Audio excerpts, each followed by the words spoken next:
I like to see the smile when our guests come on, and it's all about the intro, right? I love that intro. I love the beat.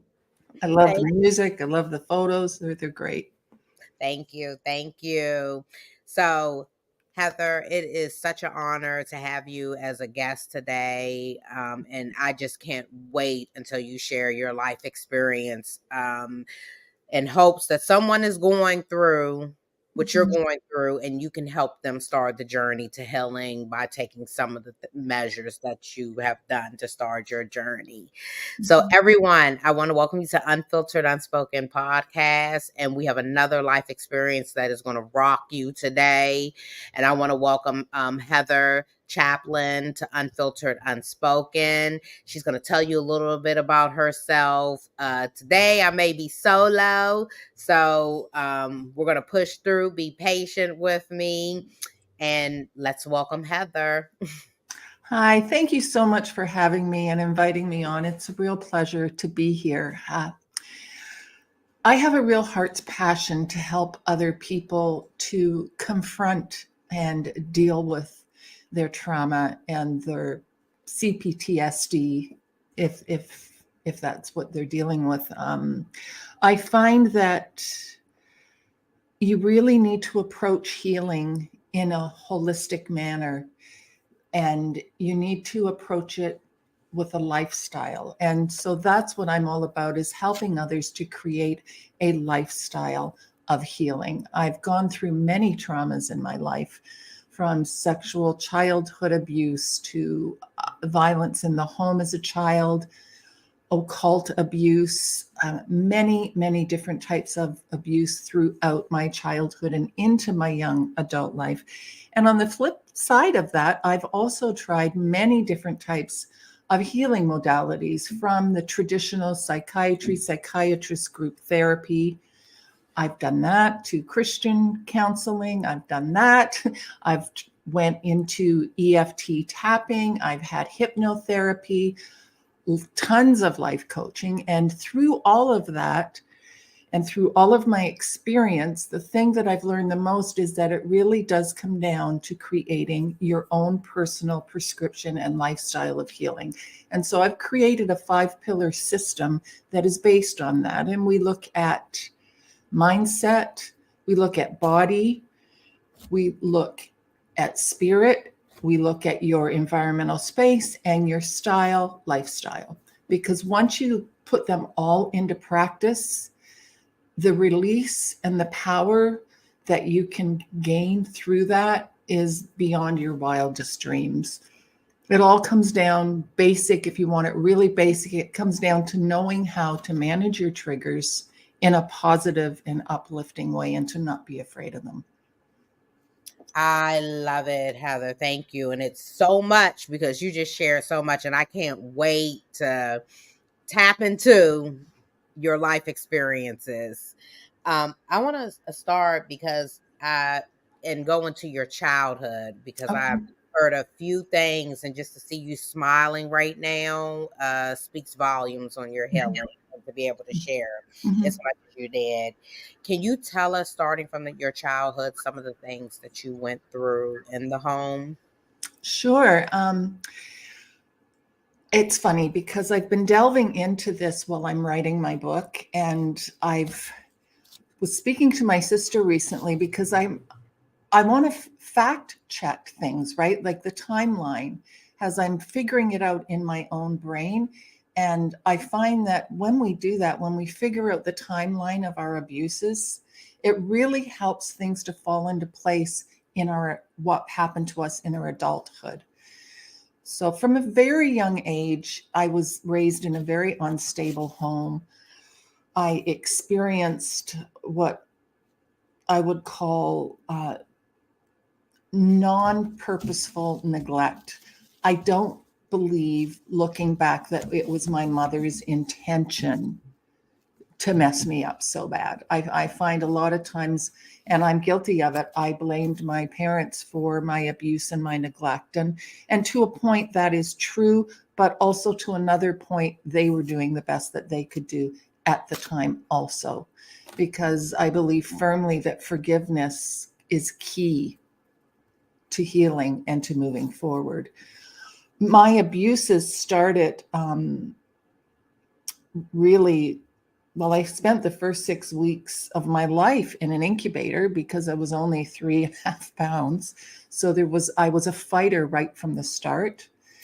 I was, the sexual abuse that happened in my home did not actually happen within my home, but with relatives, extended relatives, and people that were involved in my my mother and stepfather's lives. And that's where a lot of the abuse come in. And one of the things that I've most recently came to terms with was the amount of involvement that my stepfather had in the abuse. Even though, and this is, I'm talking the sexual abuse, even though he did not sexually abuse me, he did emotionally and mentally abuse me. He set up situations where I could be abused. And for some reason, that was a really hard pill for me to swallow and to face. I could handle the fact of the other abuses, but that one seemed to be so big to look at, right? But I looked at it, and I was able to look at it without it derailing me. And that's the key, right? When you're leading a lifestyle of healing, there are always going to be things that come up that may trigger you, or you have a remember when, or you might even have a new memory. And when we are able to look at it, when we get to a place in our healing where we can look at it and find the forgiveness and the acceptance, and also to deal with the shame that is involved with it, then we're able to move forward. In my childhood, there were a couple times where I had to go and live with an aunt, an extended aunt. And that is where my sexual childhood abuse started. It's also where the occult abuse started. And the two were very closely intertwined, even though they were happening under the same roof, they were happening by different individuals. So it was a very unsafe space for me to be in. And one of the memories that I have from childhood is just survive. Just survive. Get through this and just survive, right? If you can just survive all of this, you'll grow up and you'll be able to get away from it all. And essentially, that's what I did, right? I got out as soon as I could and moved to the big city, right? But it's the tentacles of child abuse, whether they're sexual, occult, physical, spiritual, they go deep. So, how old were you when all of this started? The sexual and occult abuse, I was 3. 3 years old? Yeah, I was 3. Yeah. Yeah, it really hit home to me, and I'm being very open and vulnerable here because it's just recently. I'm sure you've heard of going in and dealing with your shadow sides and the dark side of the abuse. Well, I only recently did that with this particular abuse situations, right? The sexual and the occult. And I couldn't believe for how long I carried shame about that. How we, as survivors, can still have that shame within us, and it's one of the things that I want to help people to face and let go of sooner, because the shame it can be debilitating. But yeah, I was 3, and it went on for probably 2 or 3 years. That part of the abuse that I've experienced, the violence in the home and the mental abuse, carried on a lot longer. And then when I was about 8, there was other types of sexual abuse that I was witness to. But at that point, I was able to fight the person off, but I witnessed him abusing the other little girl that was in the room. And that was a real turning point for me, to be that young and still to be able to reach for that empty beer bottle and hold it like, you come near me and you're going to get this in the head. And I was only 8 years old when I started to defend myself in that way. So how old were the adults in doing this? They were in their late teens, and the occult abuse was done by my aunt. So she had 4 children. She was a mother with 4 children. And the strange thing with it is it was her son that was abusing me, right? So their whole home environment was one of abuse. And I had a sister who passed away in the spring. And out of my 4 sisters, and all of us had our own hell to live through, she had it the worst. Hands down, she had it the worst. And I'm dedicating my book to her. Well, to all my sisters, but particularly to that sister, because she was raped by my uncle. And she was abused by my aunt also. And yeah, it's messy back there. So your aunt was an abuser as well. So Yeah. she was sexually abusing. Oh no, it was all occult stuff. But okay. She turned her face. Her husband was the one who raped my sister, and she just ignored that, right? They didn't look at it. And with it being her son that was one of the abusers in my life, it was her son. What chance did he really have growing up in that kind of environment? I mean, I still, to this day, my skin still crawls when I think about him, but I also can look at him and I have forgiven him. And I can also look and say, well, how messed up was he, right? So it's, and has he sought any professional help? Has he ever I reached out? wouldn't know. I would assume not, because none of their family had the last time I had any contact with them. The last time I saw my aunt was about 14 years ago when my mother died. And and this is how demented she is. Okay. And I haven't shared this before, so I'm just going to share it exclusively. Yeah. We're sitting in the church, my mother's funeral, her mass. We were raised Catholic. My aunt's sitting beside me, and the priest said, well, we all know that she's in heaven now. And my aunt turned to me and leaned in and quietly whispered in my ear, we don't know that for sure. She could be in hell. Right? Yeah. Oh, she's mentally gone. Do you think that they're still doing this? Oh, well, she's passed away. Your aunt, she passed away. I haven't seen her since that time, but I heard via my sister that she had passed away. And the same with when my stepfather passed away, because her and my stepfather were very close within the abuse, right? As every time I was abused, I was living with, well, there's 2 times. The first time I was living with her, and my closest sister in age was living with her also. The second time, it was me living with her and my stepfather, right? My mother was living in a different city. It was messed up. And your mother knew all of the things that they were doing to y'all and didn't intervene or do anything?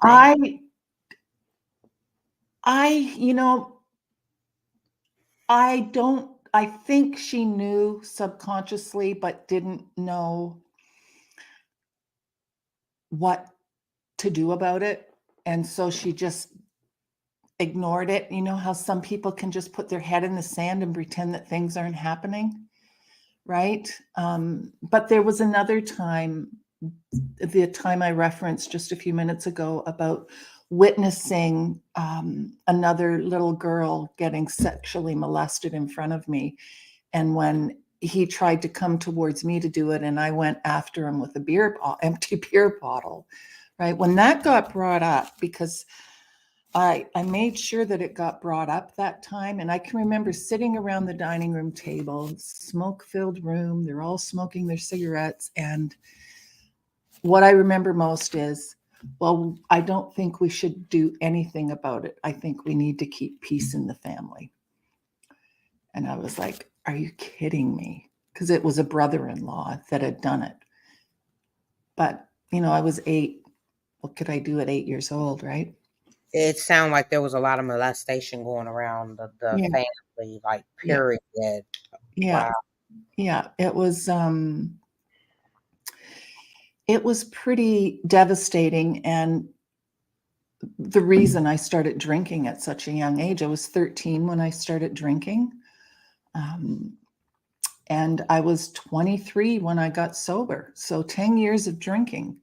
The last 5 were pretty heavy, and I got myself into some pretty scary situations through that time.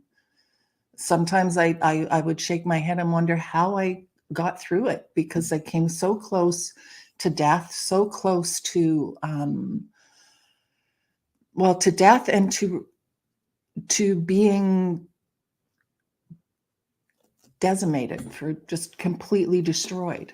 But there was something in me that there was that thread that was that fighter, and it's that thread that I built on and have created the life that I have today, right? Yeah. Did y'all ever tell it? So I don't hear school. Did you go to school? I went to school, but I was school was very difficult for me. Not because I wasn't smart, because of the crap that was happening at home, right? We moved so much as a child. We moved so much that it was very unusual for me to finish school in one school, to finish a grade in one school. And I remember the year. I can laugh at it now. It wasn't funny probably at the time, and I don't know how people. I have to laugh. I have to find humor in it. But we had moved so much in the 1 year. I think it was grade 4, that I ended up back in the same school that I started in that year. You follow? Yeah. Wow. So I got so teased. Even the teacher, I can remember when I walked in, the teacher looked at me and said, "You're back again?" Wow. So to protect the abuse, they kept moving. Yeah, I think so. And they didn't like to pay the rent. So they got evicted a lot. We moved in the night, in the middle of the night. Wow. Yeah. Okay. So I knew this was going to be deep, but I didn't know it was going to be this deep, because you're taking my breath away from me. Oh, well, I'm not doing it for that intention. No, I'm you're not, actually. because what's crazy is this is your interview, but I have a deep shell life experience too that I'm not going to share on here. Yeah. But not all of it, but some of it I can relate to. Yeah. Well, and that's the thing with trauma and pain. Like, my story is my story, right? Mm-hmm. And the emotions and the trauma and the after effects are also my story. But we can relate on the levels of the pain involved, the impact of triggers that are with you for your life, and how you have to learn to navigate them and manage them and flourish in them. And that's the key, is to learn to flourish within the triggers, right? When you can do that, then your life is on fire and it's wonderful. But it takes time to get to that point, right? And And I did the whole pendulum swing. I went from the alcoholism and getting sober. I got sober through AA, to becoming a radical Christian, right? I went right in the opposite direction when I was in my mid-20s. And now I'm kind of, I'm in the middle now, and I kind of like it there. I love it, but that's a good thing. That's a part of Yeah. those healing trials and tribulations that you Yeah. get to share. So I want to just bring the audience aware, because they may be like, well, what is this? Can you tell us what occult abuse is?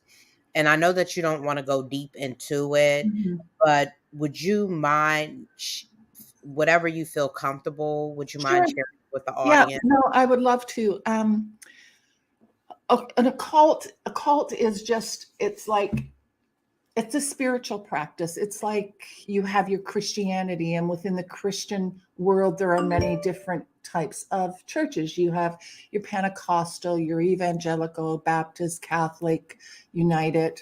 And it's the same within the spiritual realm when you go into Wicca or the occult and that kind of thing. And no matter your spiritual practice, there usually is the extremes, right?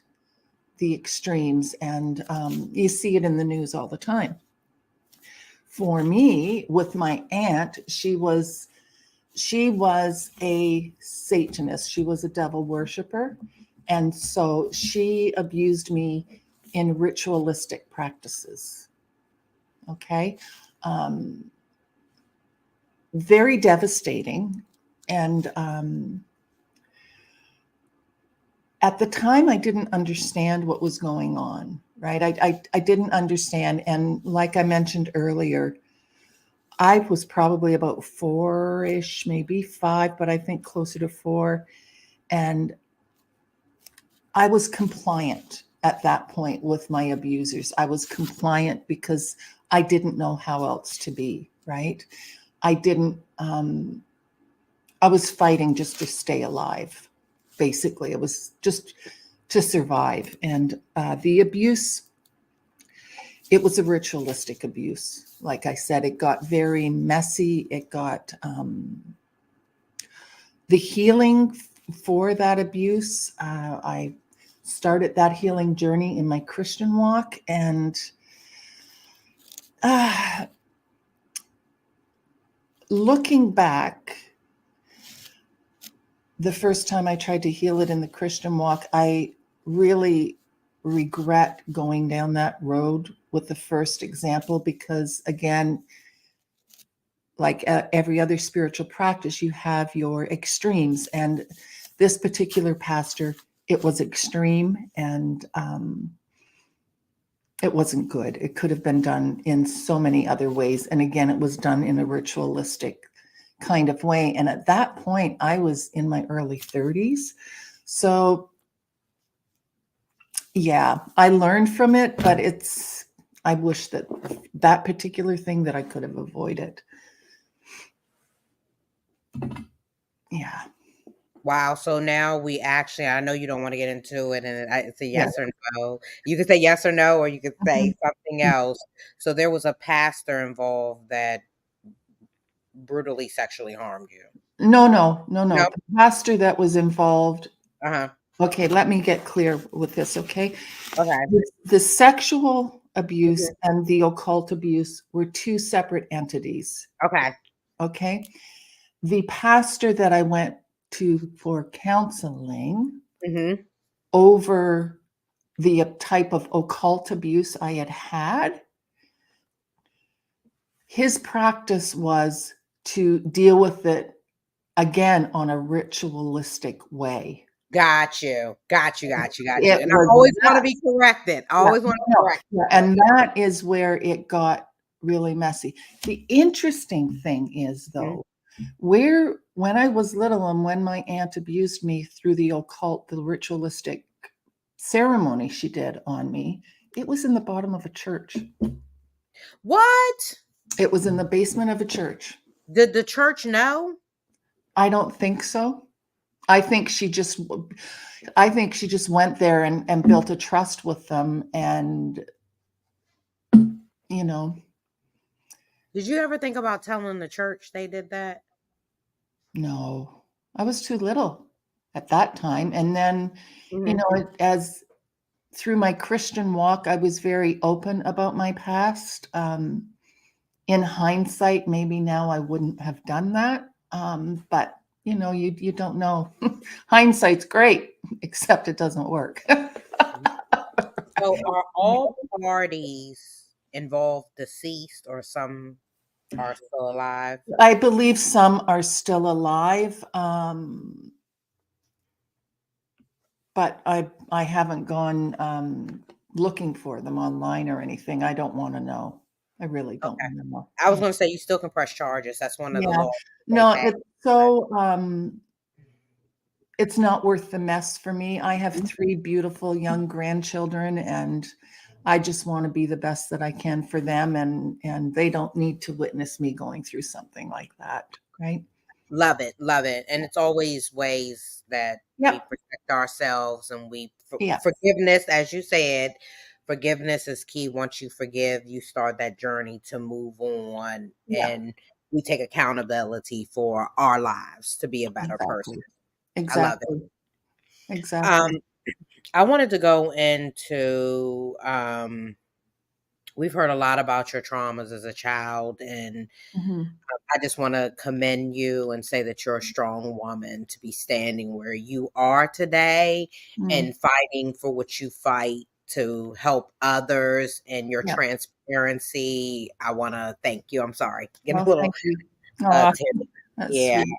Um, I just want the audience like to see the transparency Mhm. of it. I wanted to ask, how did the abuse and trauma mess you up emotionally and mentally going into your from your childhood into adulthood? Well, it messed me up bad. That's why I had to drink, right? Alcoholism runs in my family, but I specifically drank to try and fit in, because during my teen years, I also had a back brace I had to wear that was like a body cast and a big collar and straps and all this stuff. And I had to wear that thing all the time. So drinking was a way for me to try to fit in and also to escape. And by the end of my drinking, I was, that's a whole nother story. I was completely unemployable. I tried to kill myself, and that's how I got sober, because I ended up in the hospital. So that was the reason I got sober. But the last year leading up to that was, there was so much trauma happening and so much abuse happening because of my drinking, like the situations I got myself into, and the um, the near death experiences that happened because of that. But once I got sober, I was 23, and once I got sober and I got a little bit of sobriety under my belt, I'd say once I got into about 2 years of sobriety, what started happening was all the memories started to come flooding back. And I knew they were there, but they were coming back in picture color, right? Like I could really see it and understand it. And it took me a long time to work through that. Um, when I started to work through it again, I became suicidal again, right? I was at 25 and I went into a day program for 3 months that was heavily on group therapy, psychology, and psychiatry. And it was great. However, it didn't leave me with the tools to go forward, right? It explained to me why I was the way I was, what happened, um, and that was it. They write prescriptions, and there was no real. It wouldn't be like it would be now if you were getting therapy. There was no tools given to me at that time. So I went right from that into religion, right? Because religion gave me parameters. It gave me rules to follow that were to keep me safe, right? Does that make sense? It makes a whole lot of sense because we suppress ourselves or Yeah. medicate ourselves Yeah. to go through that, and then we always look spiritually when we Yeah. really can't get it. But it's a whole bigger picture than that. It starts within ourselves Yeah, to get to totally. the place that we need to get to. I don't know if you're open to talking about this, but I'm gonna ask. Okay. Um, what was one of the worst situations that you got yourself into going through this Oh my draining? gosh. Okay. The worst, oh, gee, it would be having a knife held to my throat. That was the worst. That was the worst one. Was that a domestic I situation? was staying in New York City at the time, and he was a coke dealer, and he was wired on cocaine, and I kind of got myself trapped there, right? I was kind of trapped there, and he would do things to mess with my head, like I would prepare a meal for him and his friends, and he would take his plate when I left the room and hide it in the oven to mess with me and get me to the point that I was upset, and then start to laugh and go and pull it out of the oven. Yeah, he was pretty The messed bad up. narcissist Yeah, gaslighting you. yeah, totally. Yeah, How long so did you go through that? it was just a couple of months. We had a long distance relationship for about 6 months, and then I went there, and that's when it got really bad. And I knew I was in trouble when he picked me up at the airport because he had lost all kinds of weight. And at that time, you were only talking on the telephone. There were no cell phones or iPhones. I had no visuals to go by, right? And I got off the plane. I looked and I went, "Oh, I'm in trouble." Yeah, And yeah. so what was the red flag of the weight loss that made you feel like you were in Well, trouble? I knew that he did cocaine. I didn't know that he was a dealer when I went there, right? But Mm. I quickly learned that he was a dealer because as soon as we arrived, the door started swinging, and you know, all of his customers were coming in, and it was at the time I thought it was cool Mhm. because I was a partier, but it quickly became not cool when I realized just how demented he was and how mentally abusive he was, right? Yeah. Mhm. Did he ever try to get you on drugs or Oh yeah. Oh, my last night there, I don't know how I didn't die. I honestly to this day, the length and the thickness of the cocaine that he was giving me was, well, it was so bad that I was crying the whole flight home. And when I got off, I looked so out of it. They pulled me aside. They went through all my luggage. They went through everything because I looked so wasted, right? It's not that I was staggering, but that cocaine eyes and the intensity of someone that's way out there on cocaine was very evident at that time. so Yeah. you had an abuser that forced you to do drugs? Yeah. He didn't force me. I did it willingly, but at that point, when I left, no, he was saying, "No, come on, do another line. No, you got to do another line. Here, do some more. Here, do some more." He was just, He was forcing you. yeah, he was pouring it into me. And he also, and I haven't shared this before, but I'll share it here. He had a Polaroid camera, Mhm. and I was getting changed, right? Like I made up a story. I said, "My parents are sending me a ticket to go home. So, it'll be here this week." And his answer to that was, "You don't have to wait. I'll get you on a plane in the morning." And I said, "Okay, no problem." And then that's when he started with all the lines and everything. But I was getting changed, and I was at the point where I had no clothes on, and he started to chase me with the Polaroid camera. And I was sitting on the couch in the fetal position, rocking and crying. And he took pictures the whole time. Yeah. Oh my God, what did he go through? Did you know if he went through childhood I abuse? don't know. I don't know. I don't know. It was, yeah, it was, yeah.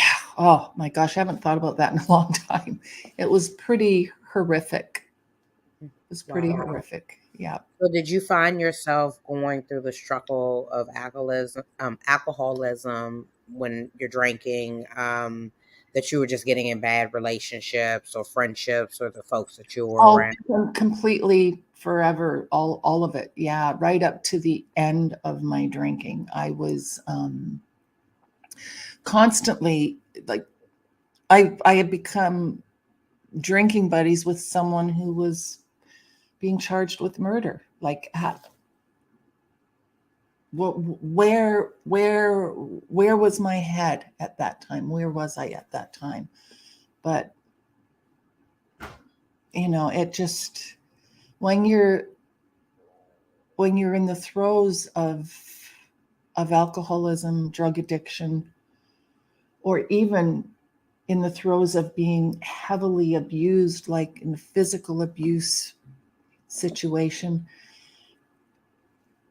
you just go to a depth of a place that you never thought possible, such a dark, deep hole, and the unworthiness that you feel when you're there. It is so difficult to understand it sometimes when you look back at it. And I recently heard someone say to someone that I knew was getting sober that there's no such thing as addiction. You just don't have willpower. And that the respect I did have for that person is long gone now, because how can another person say that if you don't know, if you have not had the experience yourself or witnessed someone close to you going through it? And I don't care what it is, there is a reason that a person is in that situation. And that reason usually stems from childhood somewhere. Or it can stem from, you gradually start moving down the ladder. If it's an abuse situation, a young girl grows up in a perfect home and doesn't expect to ever be abused. The abuse, her first relationship is little. You don't even really notice it. Then the next time it's a little worse with her next boyfriend. And it's subtle. It's sneaky, right? Whether it's addiction or abuse, it's sneaky. Predators are sneaky. I would agree.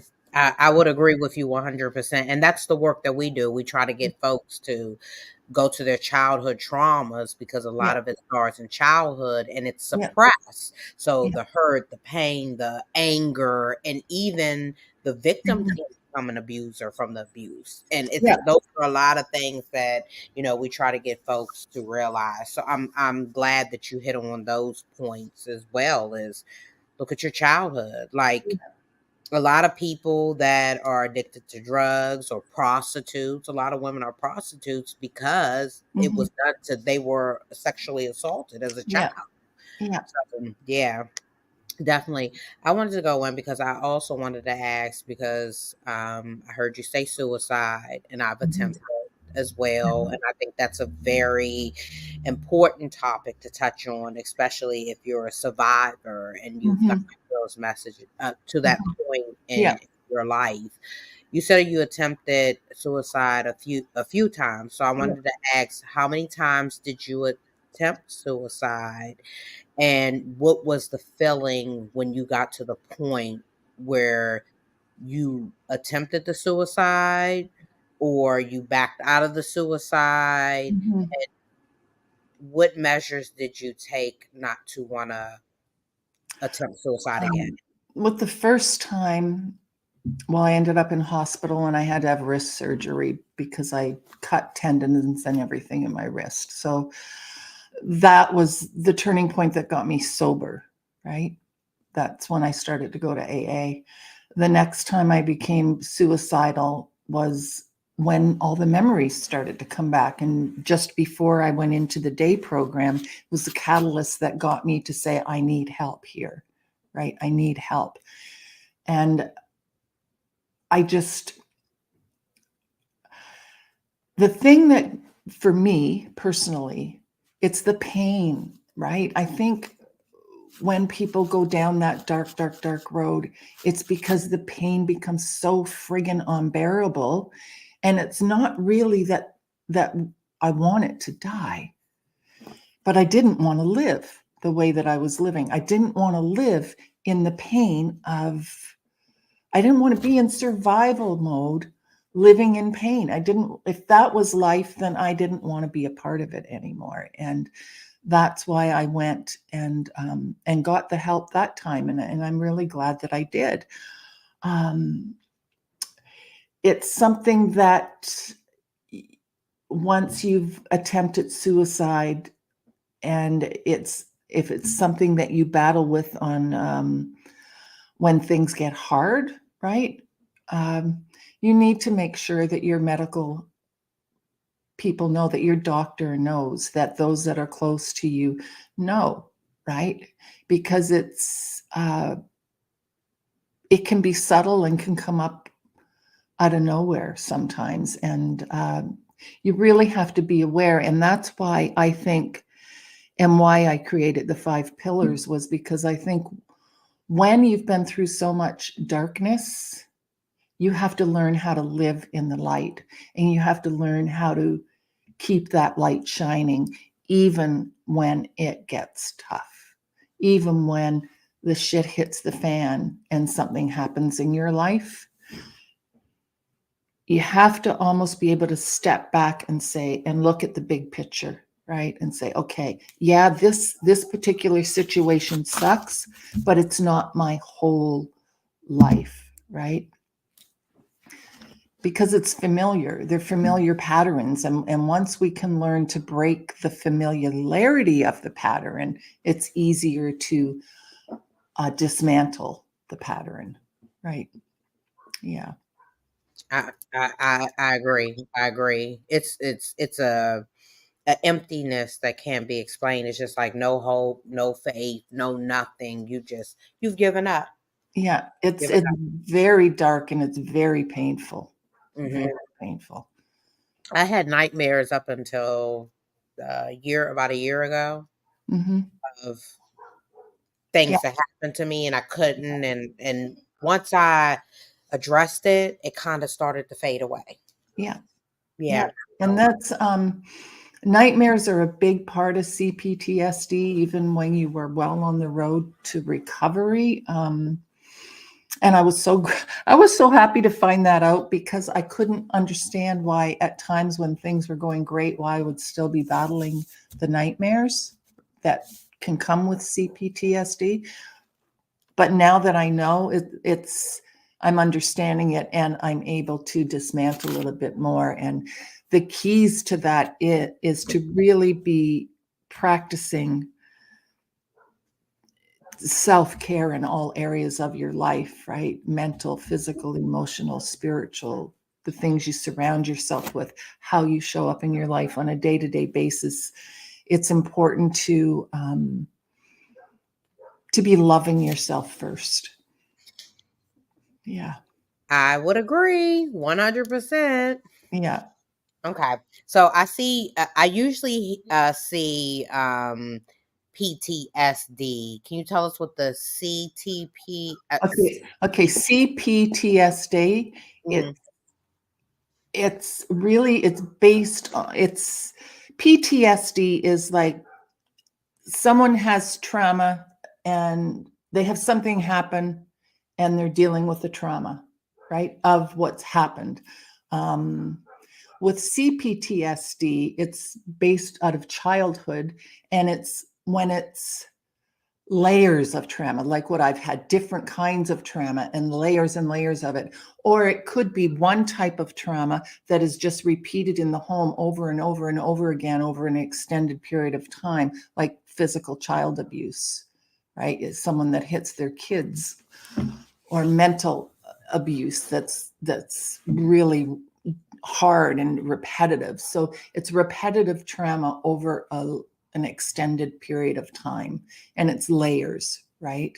And that's again why the healing has to be done in layers too. Yeah. I'm Okay. big on body work, like things that can help you release it out of your body. Mm-hmm. Yeah, I think that's important because I really feel it can stay trapped within your system. Yeah. And it does. Yeah. It honestly does. Yeah. Um, I'll always ask, and sometimes, how are you feeling today? What is your state today? Like, are you still going through this tremendous healing piece? Do you feel as though you're stable? Like, how do you feel? I'm really stable right now, right? I'm really, really stable, but I don't get overconfident in that feeling because if I become overconfident, then I'm going to start to let my self-care slide a little bit, right? And it's a slippery slope, right? When you're here and you're doing really great, and then, oh, well, I'm just not going to do this and this. Okay, well, that's okay. You're still going, things are good. Blah, blah, blah, blah, blah, blah, blah. Oh, I'm just gonna let that slide a little bit. And then before you know it, something happens that sets you off and you get triggered and then you're down. Now, when I used to get triggered, I would be down for 2-3 weeks up to a month. Now, when I get triggered, an hour, maybe, right? Unless it's really done by somebody that's mental. Like I recently, in the earlier part of the year, lost a friendship, and that was very difficult for me. It took me about a month, but I wasn't down in the dumps the whole month. I was questioning, right? So when I'd allow myself to get caught up in that, I would go down and then I'd come back up. But generally speaking, it's stable and it's good. But life is life, right? Mhm. Yeah. Are Yeah. there still things that trigger you a little bit, or that can potentially trigger you? I see them now. They're almost like they have a little sign on them, possible trigger. And I kind of go, don't need that. Right. And I turn in the other direction. Or if somebody says something that could trigger me, I kind of just go, how important is that really? I don't care. Right. All I really care about is that I stay strong, I stay solid, that I use my life experiences to help other people, particularly women and those from the LGBT plus community. Um, Not that I don't help men too, I do, but I'm I speak from a woman's perspective, right? So that's how I share, is from a woman's perspective. And I just love doing that. And I feel that creativity is a big part of healing, and that everyone is creative. They just might not know it. And it's finding out what that creativity outlet is. And those are my first go tos now. If I feel like I could be triggered, or if I feel like a little more vulnerable one day as opposed to another, I'll go down and cook or bake something, right? Because I love to bake and I love to cook. I don't always get it to do it as often as I'd like, the way that I like to do it, but I'll do that. I'll go put music on and I'll do that, or I'll head outside, right? We live close to the ocean, so I love to head out and be by the ocean. It's a very rocky, rugged shore in Nova Scotia, and I just love it. I go down there and I just let the ocean just hit me, and the air, and it just frees me. It frees me. And then in the winter, I tend to hit the woods because there's nothing more grounding than heading into the woods for a walk. And just getting outside and moving will change your perspective. I agree. I love nature, and that is my healing piece. I go sit by the water. I go to Yeah. parks. I like when they have Yeah. the lakes. I just love it. I like to see people walking and hugging. Yeah. Yeah. So I Yeah. don't know what it is. That is a one of the best advice I can give someone, if you want to, it's a lot of things to do free that just helps you Yeah. have a peaceful, that ease Yeah. about you. And Yeah. going by water and parks and stuff with nature is a big plus. Mhm. Yeah. Mhm.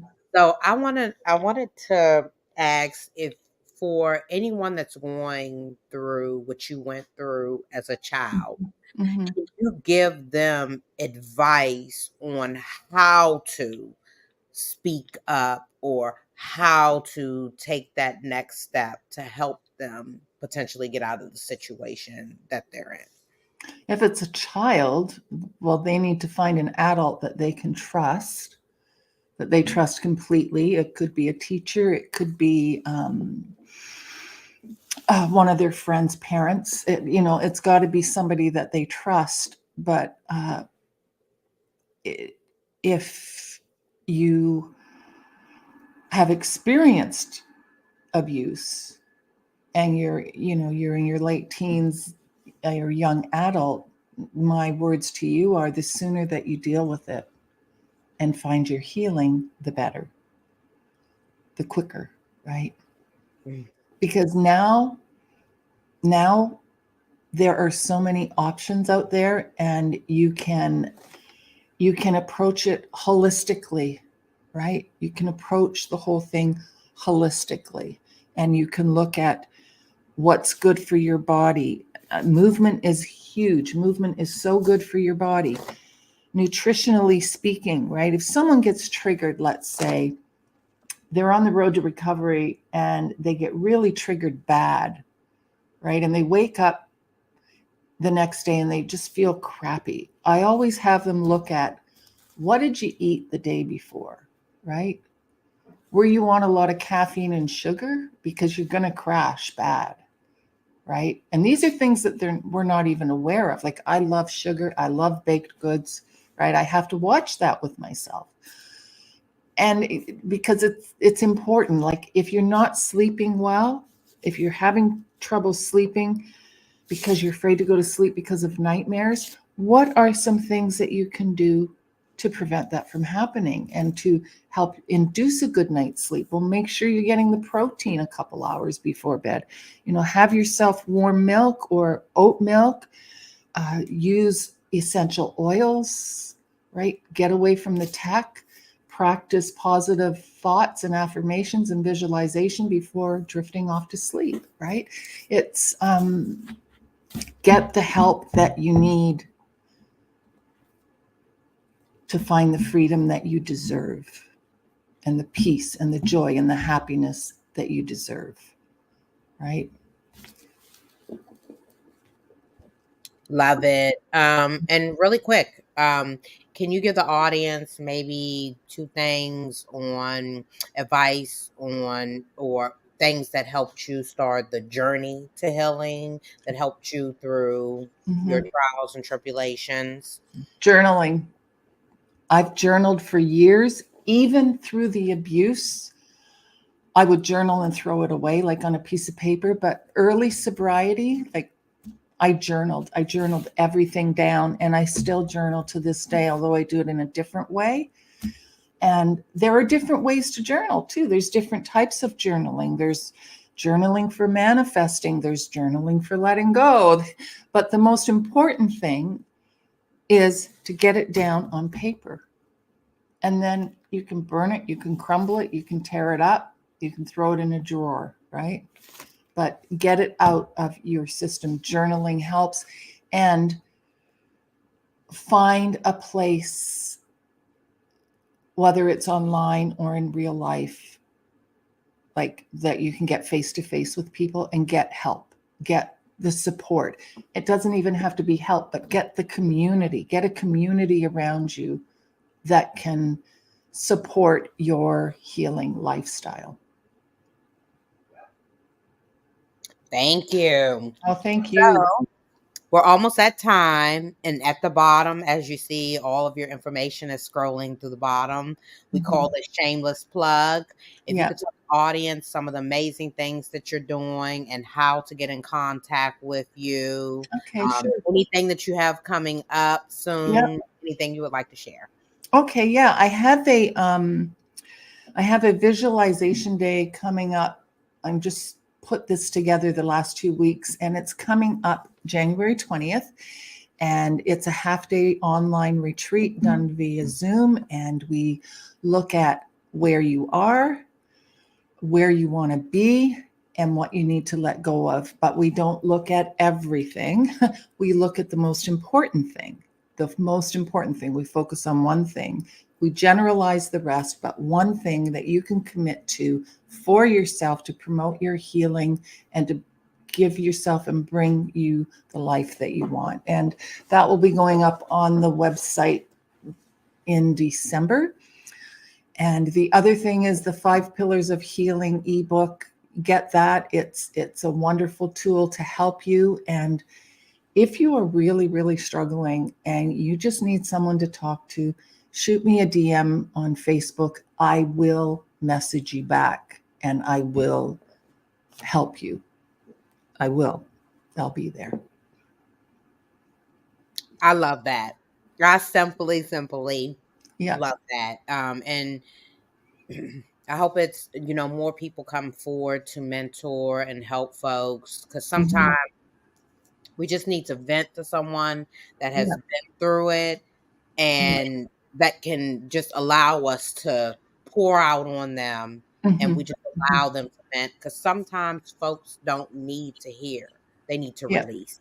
Yeah, So, exactly. mhm, Exactly. Releasing is you can't heal until you release.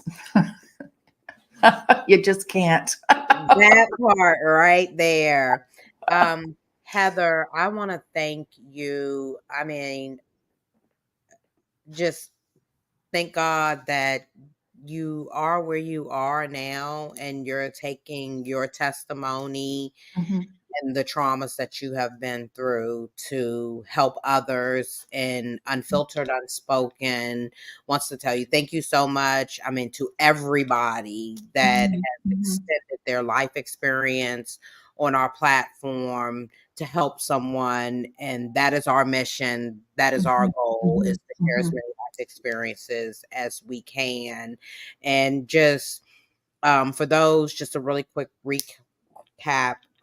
Heather's sexual abuse started at 3, and it led to a lot of traumas through her life, and um, CPTSD, drinking, drug abuse, and look at her now. She's Mhm. standing and she's clean, and she doesn't have a drug abuse. She doesn't have anything. She's facing Mhm. her traumas. Mhm. So, thank you, Heather. Yeah, Thank you. thank So, you. Thank you for having me. This is a great platform. I love what you guys are doing. It's so needed on so many levels. And it's a thank you again for having me. It means thank the you. world. Thank you. My pleasure.